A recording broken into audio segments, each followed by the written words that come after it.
আসসালামু আলাইকুম বন্ধুরা, আজকে আমরা boats sail on the river এই কবিতাটি নিয়ে আলোচনা করব। তো চলো শুরু করি। Boats sail on the river এই কবিতাটি লিখেছেন ক্রিস্টিনা জর্জিয়ানা রোসেটি। আমরা প্রথমে কবি পরিচিতি জেনে নেব। তিনি জন্মগ্রহণ করেছেন December 5, 1830। Birth place London, United Kingdom. মৃত্যুবরণ করেন ডিসেম্বর 29, 1894, 64 বছর বয়সে।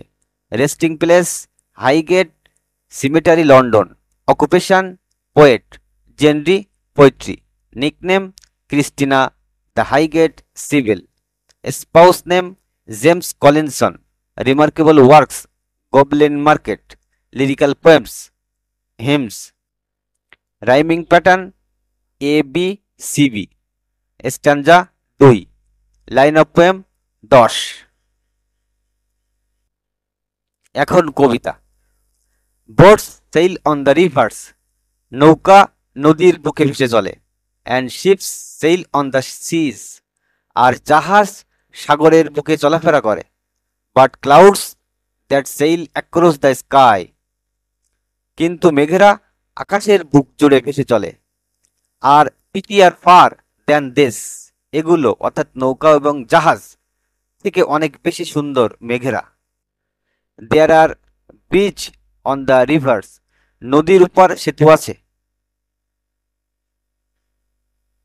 As pretty as you please, খুব সুন্দর, যেরকম চাই ততটাই মনোহর। But the bow that bridge heaven, কিন্তু আকাশে যে রংধনু সেতু তৈরি করে।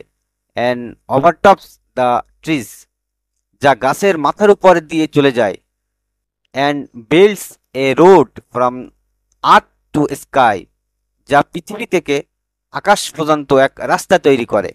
Is prettier far than this, তা অর্থাৎ রংধনু এসব সেতুর থেকেও অনেক বেশি সুন্দর।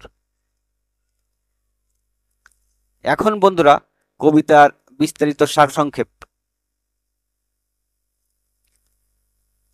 ক্রিস্টিনা জর্জিয়ানা রোসেটি এই ছোট্ট কবিতায় প্রকৃতির সৌন্দর্যের শ্রেষ্ঠত্বকে খুব সহজভাবে ফুটিয়ে তুলেছেন। কবিতাটি মূলত শিশুতোষ হলেও এর ভেতরে প্রকৃতির প্রতি ভালোবাসা ও গভীর উপলব্ধি লুকিয়ে আছে। প্রথম স্তাবক। কবিতা শুরুতে কবি নদীতে চলমান নৌকা আর সমুদ্রে চলমান জাহাজের কথা বলেছেন।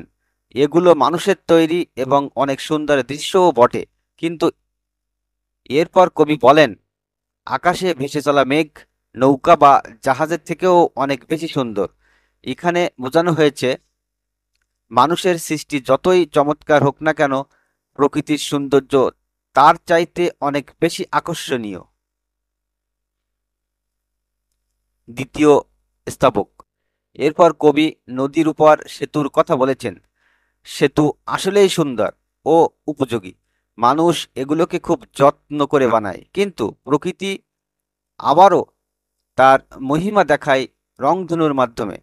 আকাশের বুকে রংধনু এক বিশাল সেতুর মতো গড়ে ওঠে, যা পৃথিবী থেকে আকাশ পর্যন্ত সংযোগ তৈরি করে, গাছের মাথার উপর দিয়ে যায় আর একেবারে স্বর্গের সাথে মিলিয়ে দেয়।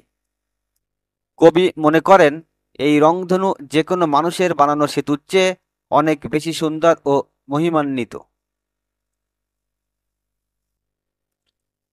কবিতাটির সার্বিক অর্থ। এই কবিতায় ক্রিস্টিনা রোসেটি বোঝাতে চেয়েছেন মানুষ যতই সুন্দর নৌকা জাহাজ বা সেতু তৈরি করুক না কেন, প্রকৃতির সৌন্দর্য তার থেকে অনেক বেশি মহৎ। আকাশে ভেসে যাওয়া মেঘ আর বর্ণিল রংধনু মানুষের চোখে অপরূপ আনন্দ এনে দেয়। প্রকৃতির সৌন্দর্যের সামনে মানুষের সৃষ্টি ম্লান হয়ে যায়। সহজ কথায় কবিতাটি প্রকৃতির অপরাজেয় সৌন্দর্য আর শিশুতোষ বিস্ময় প্রকাশের এক চমৎকার উদাহরণ। বন্ধুরা, আজকের এই কবিতাটি এ পর্যন্তই। আশা করি কবিতাটির সারসংক্ষেপ বুঝতে পেরেছ। ভালো থাকো সবাই।